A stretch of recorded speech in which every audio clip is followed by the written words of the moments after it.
Good evening and welcome to this week's last edition of your weekly dose of primetime news. I'm Selima Shimwefeleni Masipa. As Namibia commemorates independence next week Monday on the 21st of March, the primetime newscast and crew wish the land of the brave and her people a happy and blessed Independence Day in advance.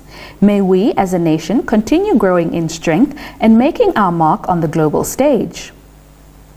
In our lead story, the Namibian Police Force, Nampol's Traffic Division on Wednesday announced its plan to conduct intensified road patrols and set up roadblocks on the B1 and B2 national roads this long weekend. The Inspector General of the Namibian Police Force, Lieutenant General Sebastian De Tunga, in a media statement on Tuesday said the operation will run from today until Monday is aimed at mitigating accidents over the long weekend, adding that the Police Traffic Division will work with other law enforcement officers from various municipalities as well as with the Roads Authority. He said besides the patrols, they also want to see that there will be enough visibility of the law enforcement officers on the national roads with a plan to save lives and maintain law and order for motorists intending to travel for the Independence long weekend. Meanwhile, Titunga stated that the same operation will be conducted from the 15th to the 18th of April when Namibians break for the Easter holidays, as well as from the 2nd to the 6th of May 2022 during the commemoration of the Kasinga Day. Titunga said fines payable at magistrates' courts will be issued on the spot for offenders. In a somber incident, a middle-aged man was shot and killed Tuesday morning on a commercial farm situated approximately 100 kilometers east of Grootfontein in the Ottosonjupa region. Mulisa Simiasa filed this report. The man allegedly used the stick to hit the farmer on her forehead, and she fought back by firing at him several times with the revolver she was carrying. Andrea said after the man fell to the ground, presumably dead, the farmer walked back inside her house and fetched the hammer she allegedly used to hit him over the head. The senior police officer added the stick, gun and hammer were found on the crime scene. Andreas further stated that it's still not clear how the deceased accessed the farm or farmhouse, as there are no footprints or signs of forced entry on the fence. The farmer, who on Thursday was still admitted in a Grootfontein hospital for the head injuries she sustained, is expected to appear in the magistrate's court on a charge of murder as soon as she is discharged. On to news from the continent. Somalia's Electoral Committee has set April 14th for the swearing-in of the elected members of the two chambers of the country's parliament after again missing the self-imposed deadline for the completion of the lower house elections. Xinhua brings us the details.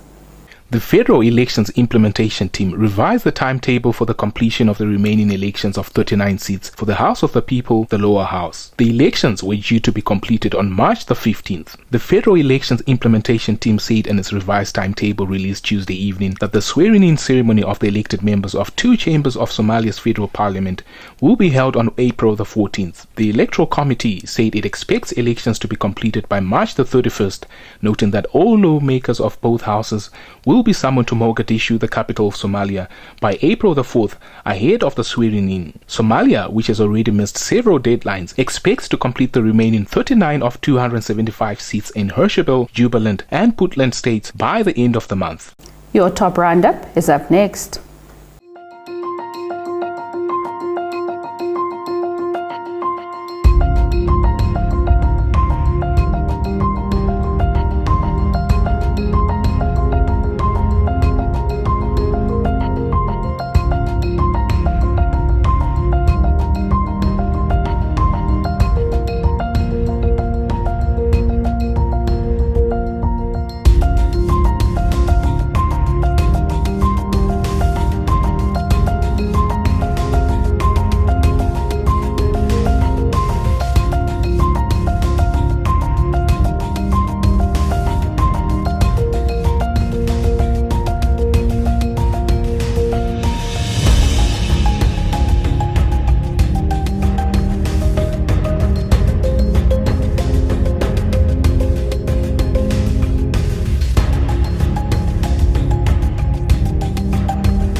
The Russia-Ukraine conflict dominates tonight's business and economic segment.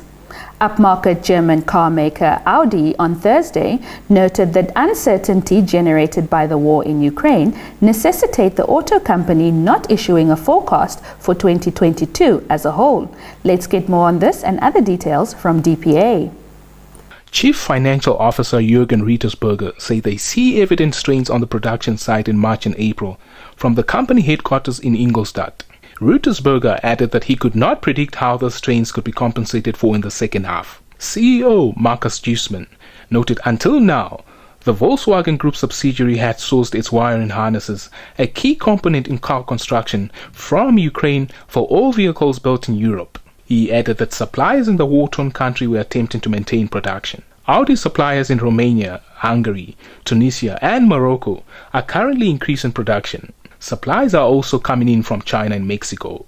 The global semiconductor shortage meant that Audi sold 1.7 million cars, fewer than predicted, but focusing on higher margin vehicles led to turnover of 53 billion euros and record profits of 5.5 billion euros.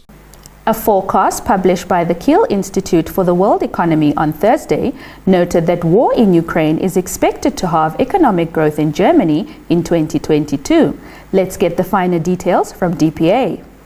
Gross domestic product in Europe's largest economy is now expected to increase by 2.1% over the course of the year, rather than the previously forecast 4%, as the impact of Russia's war on Ukraine is felt across the globe. The institute said, in addition, annual inflation is set to rise to 5.8%, the highest level since German reunification in 1990. The war in Europe was dealing a blow to Germany's recovery from the COVID-19 pandemic, noting that a return to pre-crisis levels was now not expected until the second half of the year. The report further said production capacities would not be fully utilized until the end of the year, meaning that economic output would not reach its full potential for the time being. According to the report, economic upheaval caused by the conflict in Ukraine is likely to cost Germany around 90 billion euros in economic output this year and the next.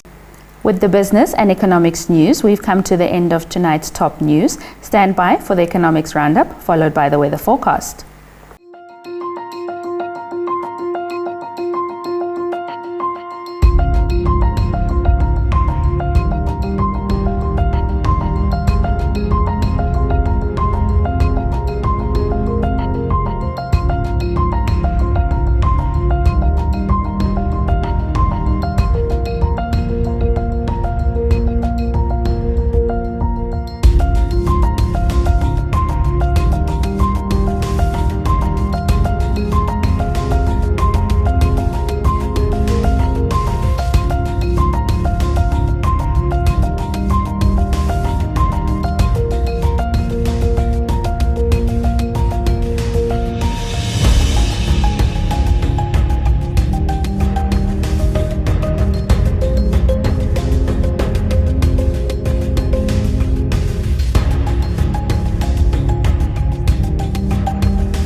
welcome to the Friday edition of Sport Planet. I'm Joy Gosses. We begin with Bundesliga football. Bayern Munich president Herbert Hainer has reiterated that the Bundesliga champions are not in a hurry to start contract extension talks with Robert Lewandowski, Thomas Müller and Manuel Neuer. Let's find out why from DPA. The prominent trio is contracted until the 30th of June 2023, and there have been suggestions from pundits such as ex-Bayern captain Lothar Matthäus that the club should have approached the players by now. But Hainer told Thursday's edition of Kicker Sports magazine that Bayern has never let it be driven by headlines or constant rumors. Robert Lewandowski knows that we all appreciate him beyond measure here at Bayern. The same applies to Manuel Neuer and Thomas Müller, who are also exceptional personalities in Bayern history, he said. Chairman Oliver Kahn struck a similar line concerning the top scorer Lewandowski and goalkeeper Neuer and Müller, who has spent his entire career at the club. I am very relaxed concerning the talks. We are not letting ourselves being put under pressure, Kahn told local German papers. Delving in the high-octane world of Formula One, the Aston Martin team on Thursday revealed that former Formula One world champion Sebastian Vettel had tested positive for COVID-19 and will be replaced by Nico Hülkenberg for the season-opening Bahrain Grand Prix. German veteran Vettel is the second driver after Daniel Ricciardo to test positive for coronavirus since pre-season testing began, but the McLaren driver will be fit to race. Stand by for your sports roundup.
We have come to the end of the weekly edition of Primetime News. Thank you for joining us. As we commemorate Independence Day, we urge all motorists to buckle up, adhere to the code of the road, and keep safe. A life lost is a life too many. Do catch us on Tuesday next week as we bring you the latest in global and local news.